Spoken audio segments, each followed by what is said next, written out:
The Monokaki notebook, a notebook whose name I just love to say, Monokaki. Now, I what you're seeing is that I used this to do a long-term test on iron gall ink, and there's a reason we don't have a video. It Modern iron gall is harmless and no problems at all.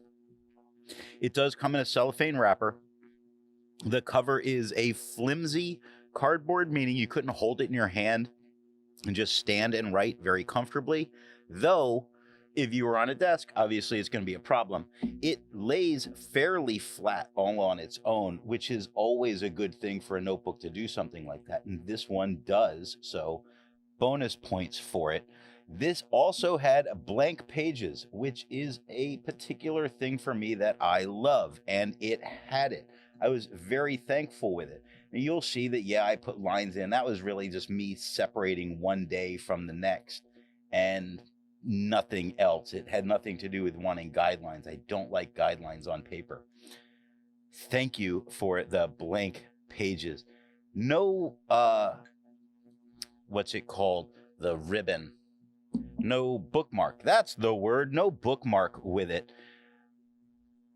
To write on it, it is not a coated paper, but it's not an especially toothy paper. So it's rather smooth for being uncoated to write on. It is a kind of cream colored paper, which means it does have an effect at times on the tone of the ink that you're going to get. Now, as far as shading, it came through without any problems on this paper. It did incredibly well. This is a paper that, again, on I constantly used all these different papers to try and draw attention to it. And this one stood out as being a very good paper, really enjoyable to use. If I were to sit there and say, do you have to have an ink to worry about? Iron gall wasn't a problem. I still have that notebook because let's see how it does over time. It's still not been a problem. I never had any kind of bleeding or ghosting issues with this. So I was always able to write on the back of the page with no problem whatsoever. I would say this is another one of those notebooks that you really do need to try.